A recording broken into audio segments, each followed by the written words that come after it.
This isn't just about a single training arc. This timeline covers Zenitsu's entire journey. In this timeline, Yoriichi Tsugikuni becomes his unseen mentor. He's like a past Avatar from Avatar: The Last Airbender. He appears whenever Zenitsu's training or fighting and helps him grow to his true potential as a thunder breather. So let's get right into the video. The story starts the same way. Zenitsu is still the world's greatest simp and is looking to get married to a beautiful woman. He gets tricked by a woman and ends up in heavy debt. This part of the story is not going to change. This leads him to meet his mentor, Jigoro Kuwajima, the former Thunder Hashira. And this is where everything shifts, because this is also where Yoriichi shows up. Just like canon, Zenitsu trains with Jigoro and is only able to master the first style of thunder breathing, thunderclap and flash. Disappointed with his failure, he goes into the woods to do some training by himself. That's when Zenitsu meets Yoriichi's spirit.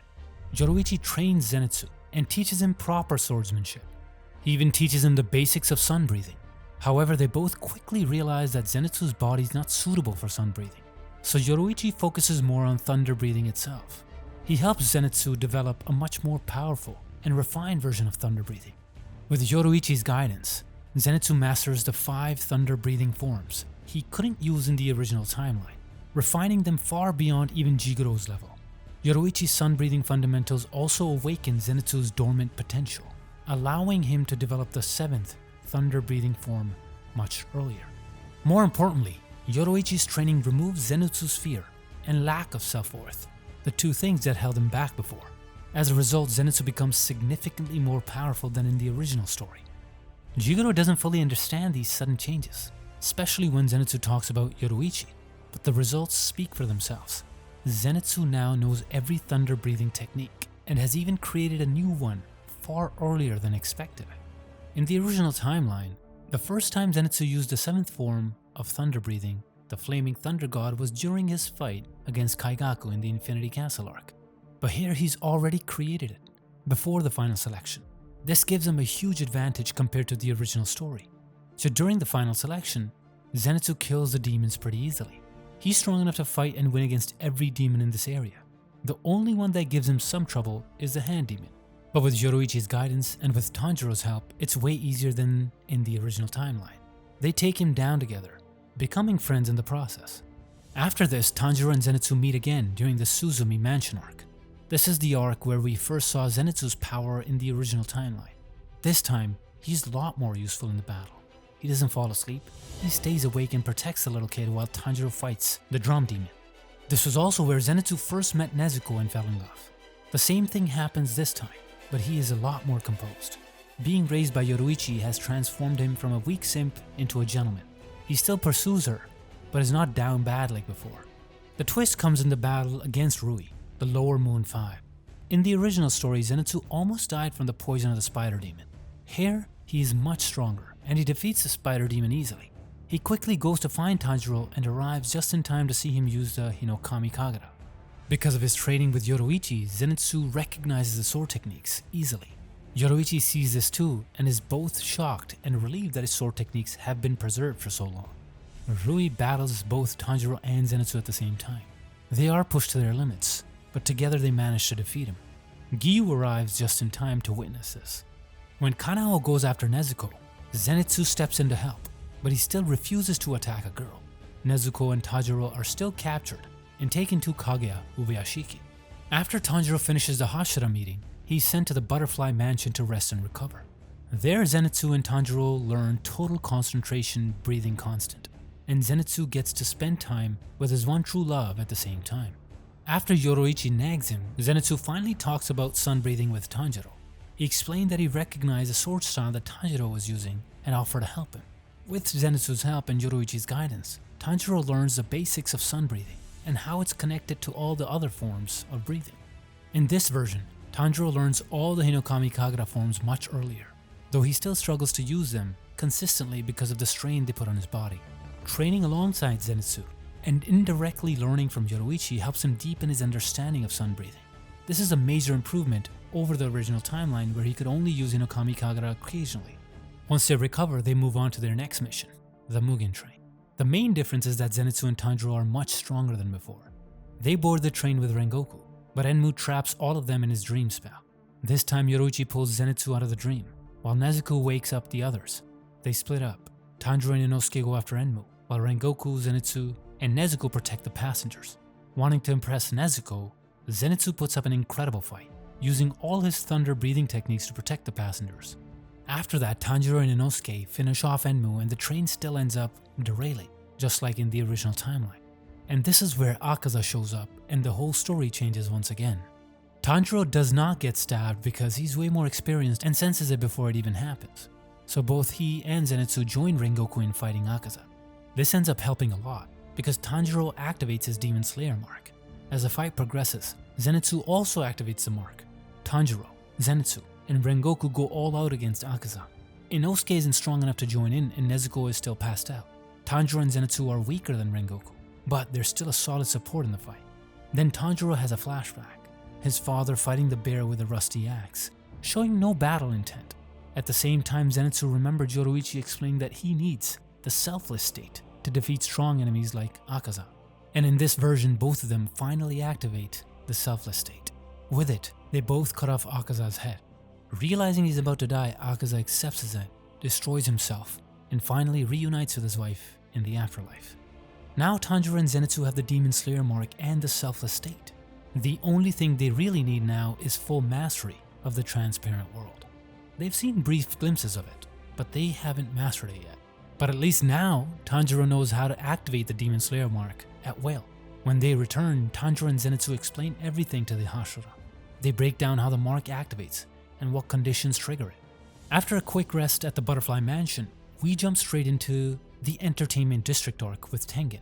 Let's skip all the setup and jump straight into the fight. Zenitsu was able to hold his own against Daki, and when Inosuke joins in, they end up having the upper hand in the fight. They basically wipe the floor with her, taking her down super quick and super easy. Tanjiro doesn't even have to get involved. Then the real Upper Moon 6 shows up, Gyutaro. With both him and Daki together, the fight would normally drag on. But in this timeline, Tanjiro is fully rested and has his Demon Slayer mark, and has a selfless state, which makes him insanely strong. He can hold his own against Gyutaro until Tengen joins in. At the same time, Zenitsu and Inosuke are fighting Daki. Once Tengen's in, the fight is basically over. Tengen is mostly immune to poison, which takes away Gyutaro's biggest advantage. With Inosuke and Zenitsu handling Daki, Tanjiro and Tengen take down Gyutaro way faster. And because of that, Tengen never loses his arm.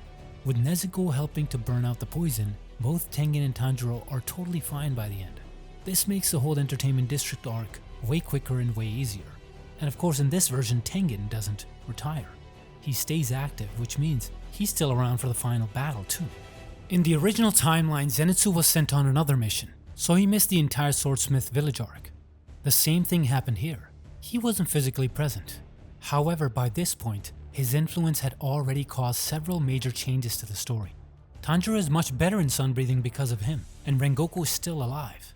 So overall the whole arc goes smoothly, and Tanjiro takes down Hantengu without much trouble. Like before, he also unlocks the transparent world. Nezuko still becomes immune to sunlight here too, which finally lets her walk around during the day. This is what triggers Muzan again, and he plans to go after her. And with that, we move into the Hashira training arc. It is basically the same, but this time we've got Rengoku as well. His training is one of the strictest and most intense. He pushes his students to their limits to bring out their full power. By this point, Tanjiro can activate his Demon Slayer mark whenever he wants. During training, he helps the other Hashiras figure it out as well. He also trains with Zenitsu to deepen his sun breathing and improve how well he can use it in battle.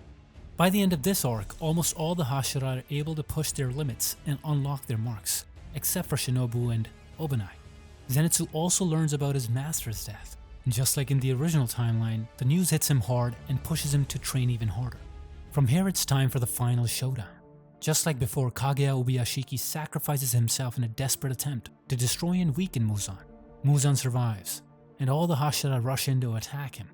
As soon as they appear, Muzan traps everyone inside the Infinity Castle, kicking off the Infinity Castle arc. Now let's break it down, specifically who is fighting whom. First is Zenitsu against Kaigaku. This one is obvious. Zenitsu has been training harder than ever. At this point, he's easily Hashira level. He's mastered all the 6 forms of thunder breathing and even created a 7th form much earlier than before. He wrecks Kaigaku in just minutes, taking no hits at all. He then moves on, trying to find the next demon to kill. Next, we have the battle between Nakame against Obanai and Mitsuri. They try to distract Nakame so Yushiro can step in and take control of her abilities. For the battle against Upper Moon 1, Kokushibo, we've got Tanjiro, Zenitsu, Sanemi, Moichiro, and Gyome. It's a tough battle, but Zenitsu receives guidance from Yoriichi during the fight. He sees flashbacks of Yoriichi's past, learns why Kokushibo was jealous, and understands how tragic the story of the brothers is. Kokushibo puts up a great fight, but is defeated in the end. His head is cut off, and he stops trying to regrow another one. In the Upper Moon 2 battle, Shinobu tries to sacrifice herself again, but Giyu, Kanao, Rengoku, and Inosuke arrive just in time to save her. Doma isn't poisoned in this version, but he's heavily outnumbered and quickly overwhelmed. At the same time, Muzan notices Nakame has been compromised and kills her immediately. This makes the castle collapse, and everyone ends up on the surface. At this point, we have Tanjiro, who has mastered the transparent world and sun breathing. We also have Zenitsu, who has mastered thunder breathing and can access the selfless state. He also has guidance of Yoriichi. Then there's the rest of the Hashira. It's still a tough battle, even with Rengoku, Shinobu, and Tengen joining in. However, with Yoriichi's help, Zenitsu is able to see all 7 of Muzan's hearts. He communicates this to the entire attack team, and they manage to defeat Muzan.